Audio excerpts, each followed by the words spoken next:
lograr que un centro sea un centro de referencia mundial, hay que actuar en dos o tres, digamos, vertientes. La primera, sin duda alguna, es reclutar a los mejores investigadores posibles.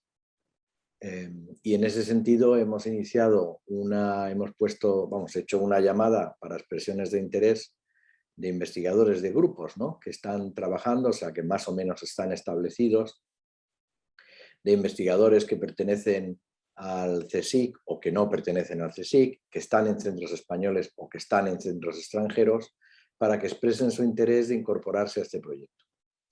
Una vez que, la verdad es que idealmente o inicialmente la llamada estaba pensada en grupos establecidos, pero estamos teniendo respuestas de grupos que no están tan establecidos, que son grupos jóvenes liderados por gente joven y que están iniciando sus pasos como independiente en centros de investigación extranjeros, pero que han expresado su deseo de incorporarse a este. En ese sentido, además de tener entonces un registro de, digamos, gente senior interesada en el proyecto, también estamos consiguiendo un registro de gente más junior que nos va a servir para seguir, digamos, en la política de reclutamiento de grupos excelentes más en el futuro, no en esta primera jornada o en esta primera ocasión, pero un poco más adelante, ¿no?, según se vaya desarrollando. Obviamente, el centro no lo podemos llenar de grupos de investigación de un día para otro, hay que ver cómo se van conformando los distintos programas de investigación, las distintas preguntas que se quieran contestar, y eso lo vamos a hacer justamente con las personas que quieran incorporarse a ese proyecto. Así que la primera actuación es de personal científico de primer nivel. La segunda actuación, yo diría que hay que incidir en tener servicios científico-técnicos igualmente de primer nivel, con el mejor equipamiento y con, en general, equipamiento que permita hacer los experimentos que se podrían hacer en Estados Unidos o los estudios que se podrían hacer en otros países como Alemania o cualquier otro. Es decir, que no tengamos límites tecnológicos en ese sentido.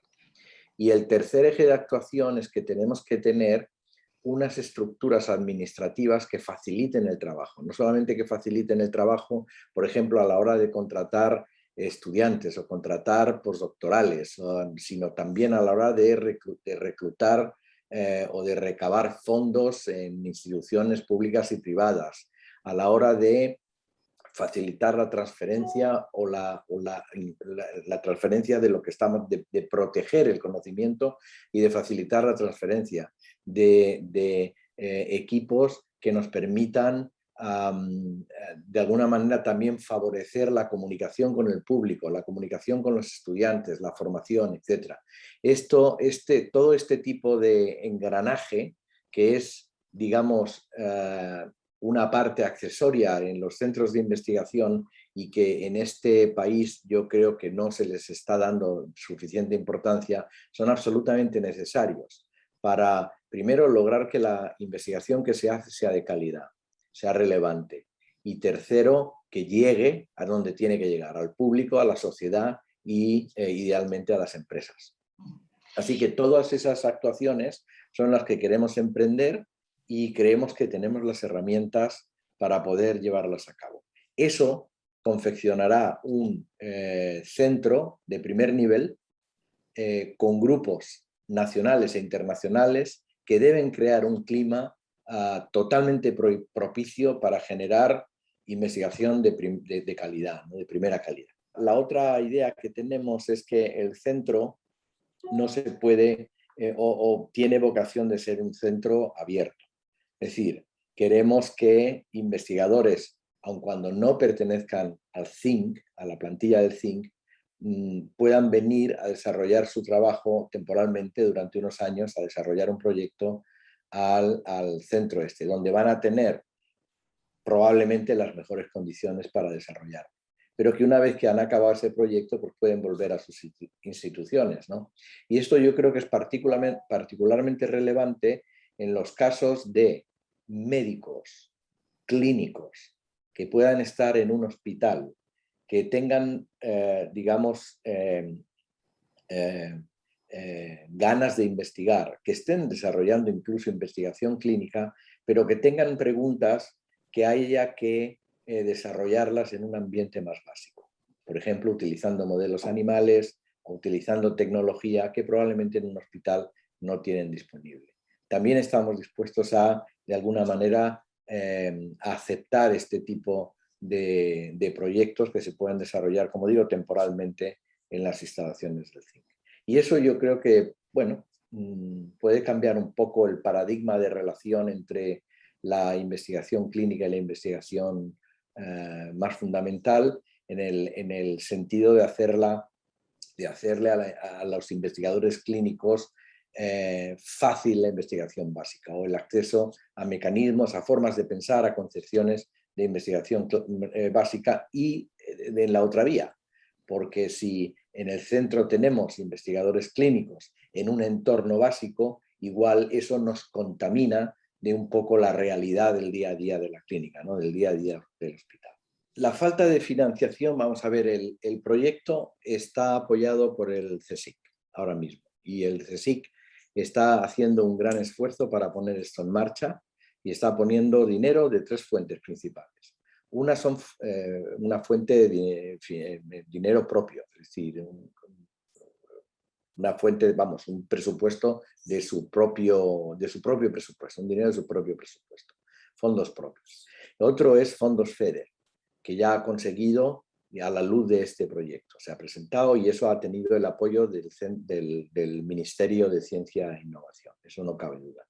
Y la tercera fuente son fondos de recuperación y resiliencia, ¿no? Y esto es muy importante decirlo porque esos fondos que están invertidos en un proyecto científico es una de las mejores inversiones que se puede hacer, porque es una inversión de futuro, es una inversión de cambio de modelo y de cambio digamos, de paradigma. Eso lo tenemos. Ahora, a esto hay que darle continuidad. ¿De dónde van a venir los fondos para seguir, digamos, con ese nivel de mantenimiento que queremos implantar? Bueno, pues unos son los fondos que los investigadores consiguen. Es decir, los investigadores presentamos proyectos a fundaciones, a empresas, a Europa, en fin, los programas europeos, al Ministerio, a los Ministerios de Sanidad, al Ministerio de Ciencia e Innovación, y así conseguimos fondos para financiar nuestra propia investigación. Esto es muy importante, que los investigadores que contratemos o que incorporemos al sistema sean capaces de conseguir estos fondos de una manera abundante, no raquítica. Y esto nos lleva al problema de la escasez de fondos. En España, desgraciadamente, los presupuestos son limitados. En los últimos años los presupuestos han experimentado un decremento en términos de investigación. El Plan Nacional, que es la fuente principal de sustento de los diversos grupos, ha disminuido significativamente. Parece que este año va a haber mucho más gracias a los fondos de recuperación. Y esperemos que eso se mantenga en el tiempo, o sea, que este incremento que ha habido no se acabe el año que viene, sino que siga. Pero tal vez la escasez de fondos, con ser un problema, no sé yo si es el principal problema de la ciencia española, del sistema español. Efectivamente, la burocracia, el exceso de fiscalización, la asfixia a la que someten a los investigadores para poder comprar o no comprar un determinado producto, una serie de reglas que se han ido implantando a lo largo de los últimos años, que de verdad asfixian tremendamente y, en fin, desaniman a cualquiera, ¿no? No voy a poner ejemplos concretos, porque a lo mejor no es el sitio ni el momento, pero sí que uno tiene el dinero y no puede gastárselo en lo que quiere o como quiere, de una forma ágil, aun cuando tenga que rendir cuentas. No hay ningún problema con rendir cuentas, pero está sometido a una serie de reglas que obedecen más a reglas, digamos, burocráticas de fiscalización o de control en ministerios ajenos que a la propia actividad científica. Y eso no se entiende. Y los científicos estamos luchando contra eso desde hace años, desde que han ido apareciendo. En los últimos pocos años, 2 o 3 años, se han logrado mejoras, pero no se han logrado eliminar esas digamos, cortapisas o controles férreos. Y lo único que a uno le hace pensar es que si bien esas reglas están puestas probablemente para evitar fraudes, para evitar, yo qué sé, corrupción, ese tipo de cosas, pero que está bien, pero al final es que pues los científicos, yo no he conocido ningún caso de corrupción entre los científicos. Más al contrario, he conocido y conozco, y me puedo poner yo de ejemplo, que nos cuesta el dinero propio en muchas ocasiones, precisamente debido a esas reglas que limitan el gasto en una cosa o en otra. Entonces, ponemos dinero de nuestro bolsillo para evitar, digamos, las restricciones esas que nos imponen, que son realmente, que están fuera de lugar y que no son lógicas. O sea que eso sí que son problemas. La burocracia.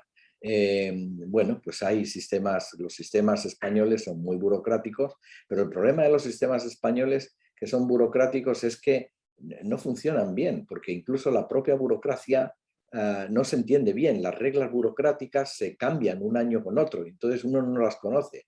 Y esto le llevan a un desasosiego y a un esfuerzo extra que lo tiene que sacar de otros esfuerzos. ¿Y cuáles son los otros esfuerzos? La investigación. Pero es que a nosotros nos pagan por investigar, nos pagan por conseguir resultados, nos pagan por contestar preguntas, no nos pagan por, en fin, ahora mismo antes de esta llamada estaba yo rellenando un papel para que me den autorización a sacar un billete de tren para la semana que viene, que tengo que volver de Madrid, pero es muy complicado porque antes de volver de Madrid voy a Bilbao.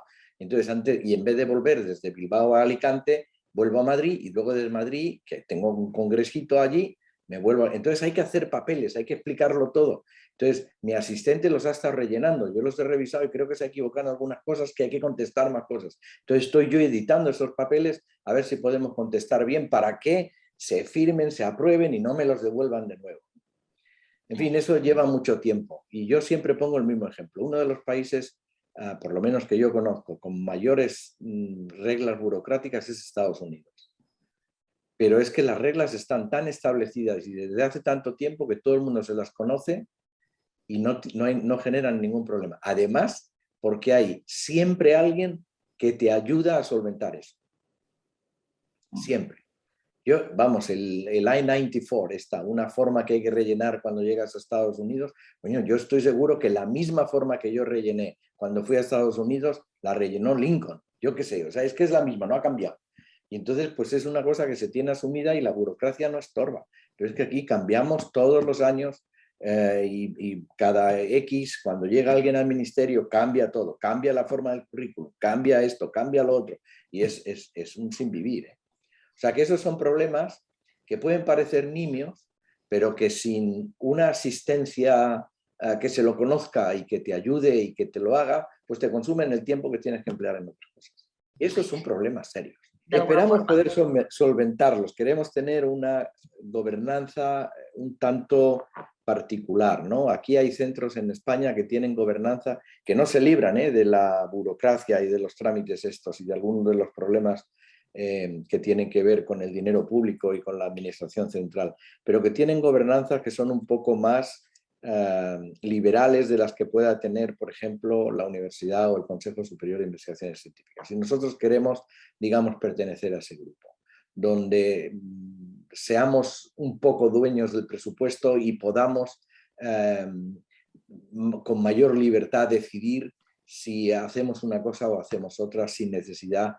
Es que es una desesperación tener dinero, saber que uno tiene dinero que se ha conseguido de proyectos, que se lo ha conseguido el ministerio o que están concedidos y no poder hacer lo que uno necesita, ¿no? Se han delimitado 5 ejes fundamentales de investigación, pero que dentro de con estos 5 ejes, alguno es más particular que los demás, pero la neurociencia entera entra, porque lo que queremos es delimitar los programas científicos más particulares que en el CINC se pueden desarrollar de acuerdo a la gente que vaya a ir en el CINC. pues no, sería ridículo. Quiero decir, es una estrategia, se podría haber diseñado cualquier otra, pero es una estrategia donde queremos conocer a las personas y en base a las personas y con la ayuda de un comité científico internacional muy importante, diseñar cuáles serían los programas que mejor pueden funcionar y que son más competitivos ahora mismo en el panorama científico internacional. Pero las áreas en las que queremos, que creemos que hay preguntas por contestar muy importantes, tienen que ver con la neurobiología del desarrollo, con la sináptica y la comunicación neuronal, tiene que ver con el neuroenvejecimiento, que es un aspecto muy importante ahora mismo en neurociencia, tiene que ver con la neurobiología computacional y de sistemas, que nos puede ayudar a generar modelos de funcionamiento de sistemas cerebrales que nos permitan entender cómo funcionan.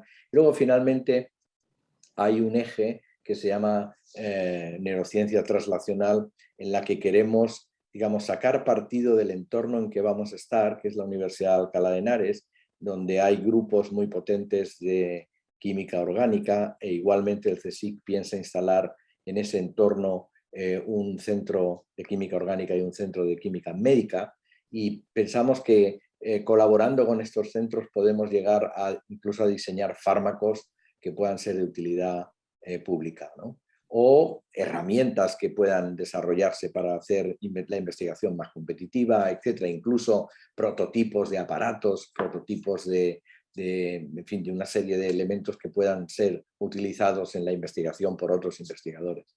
Todo ese tipo de cosas lo queremos hacer y creo que si lo logramos nos van a mantener, digamos, en la vanguardia de la investigación mundial. Y yo siempre digo lo mismo, no solamente es complicado, es un sistema muy complicado. Es un sistema que además está oculto en una caja que no te deja verlo. De manera que para estudiarlo uno tiene que abrir la caja. Y esto, si uno va al cerebro humano, es problemático, porque no puedes abrir la caja para mirar el cerebro. Entonces necesitas de herramientas, necesitas de tecnología que no sean invasivas y que te permitan ver la actividad del cerebro sin necesidad de abrir la caja.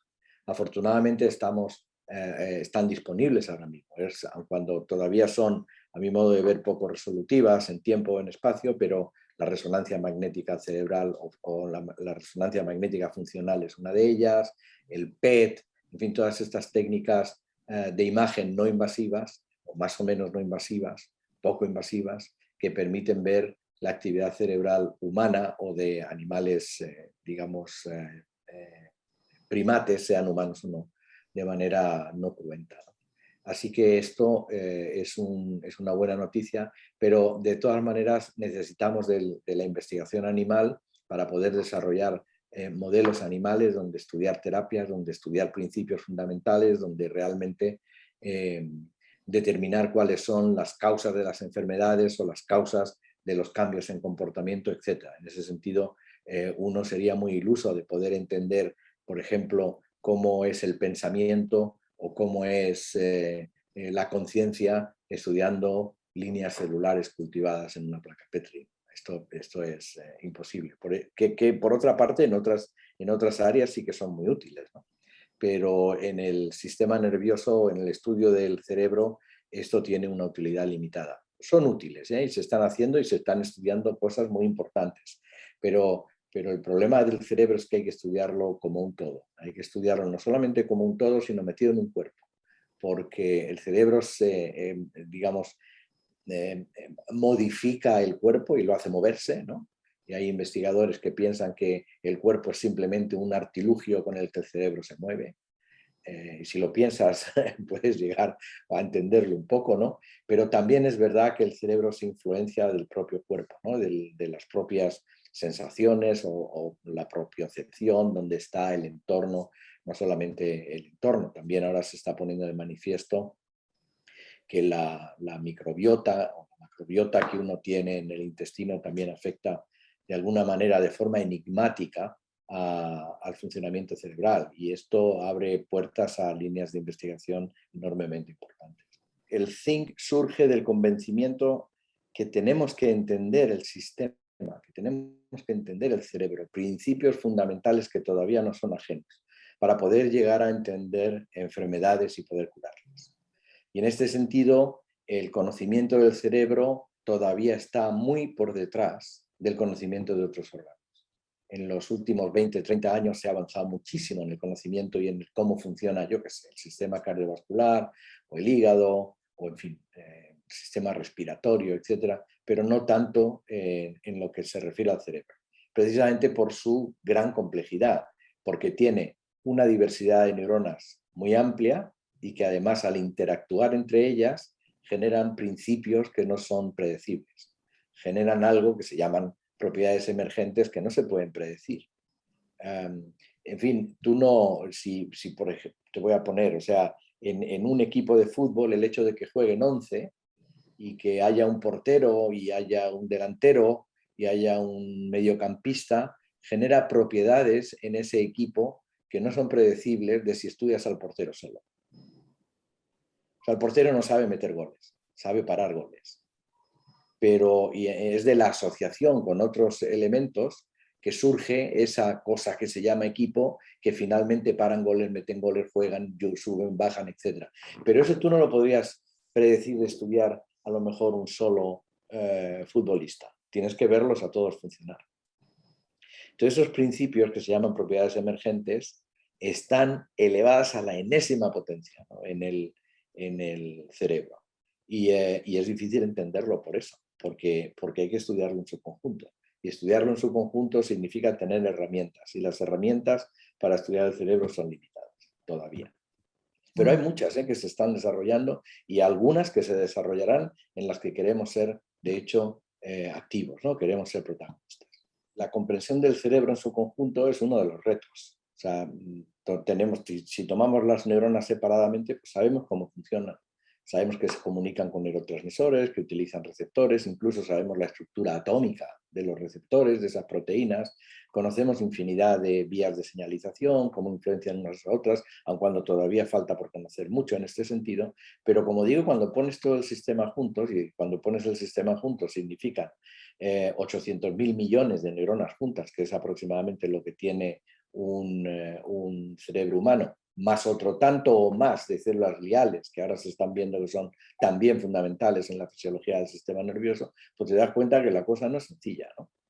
No es sencilla. Así que estamos estudiando el mundo y hay que mirar al mundo, salirse de la Tierra y mirar al mundo para comprender cómo es, cómo funciona, no solamente estudiando una persona en Afganistán, sino estudiando el global para entender la globalidad.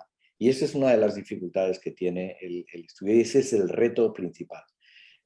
Yo estoy convencido que entendiendo o dilucidando propiedades generales de funcionamiento cerebral de manera holística, de manera un poco más global, podremos llegar a entender por qué se generan las enfermedades. O al menos, no sé si por qué, pero al menos cómo. Y si sabemos cómo se generan las enfermedades, cuáles son las causas, entonces podremos actuar sobre ellas y poder prevenirlas, retrasarlas o incluso curarlas. Y este es el gran reto de la medicina y de la neurociencia y de la biología en la actualidad, ¿no? Entender las enfermedades y poder interactuar con ellas y poder curarlas. También es verdad que ahora mismo pues hay muchas enfermedades, puedo citar la depresión o la ansiedad, que con algunos fármacos que hay disponibles, la verdad es que se llevan bien, se curan, hay otras que son resistentes. La propia epilepsia es, en algunos casos es resistente y no hay más remedio que la cirugía, que es quitar un trozo de cerebro para evitar eso. Esto es una barbaridad. Entonces yo creo que hay que conocer, por ejemplo, más propiedades de la plasticidad cerebral, de la plasticidad sináptica y de la plasticidad estructural para poder emplearla y aprovecharla para modificar funciones dentro del cerebro sin necesidad de entrar en el cerebro, simplemente utilizando los mejores electrodos que están implantados ya en el cerebro, que son los sentidos. Digamos, la comunicación con el cerebro se lleva a cabo a través de los sentidos, de manera que probablemente se podrán desarrollar en un futuro terapias basadas en ese conocimiento de cómo funciona el cerebro y de cómo es la interrelación entre los sentidos y los mecanismos plásticos, etcétera, para poder modificar el cerebro sin necesidad de abrirlo ni tocarlo. Y de hecho nos lo están modificando continuamente con la propaganda, con las noticias. O sea que es posible, esto es posible. Tenemos la esperanza de que el centro empiece a funcionar aproximadamente en junio del año próximo. Ahora mismo se están construyendo los muebles, se amueblará en unos meses, se está adquiriendo el equipamiento, estamos con la llamada esta de investigadores que quieran incorporarse. Esperamos que se pueda empezar en junio para verano del año próximo, si no hay mayores vicisitudes. ¿Cuántas personas? Pues teniendo en cuenta el tamaño del edificio y teniendo en cuenta la estructura que queremos darle, yo creo que podrán trabajar en torno a 650 personas globalmente, ¿no? Y esto pueden ser a lo mejor 50 o grupos de investigación, porque los grupos de investigación tienen que ser ni grandes ni pequeños, ¿no? Tienen que tener un tamaño óptimo y esto está demostrado en todos los sitios, más o menos cuál es el tamaño óptimo en el que el grupo es más productivo que si es más pequeño o si es más grande.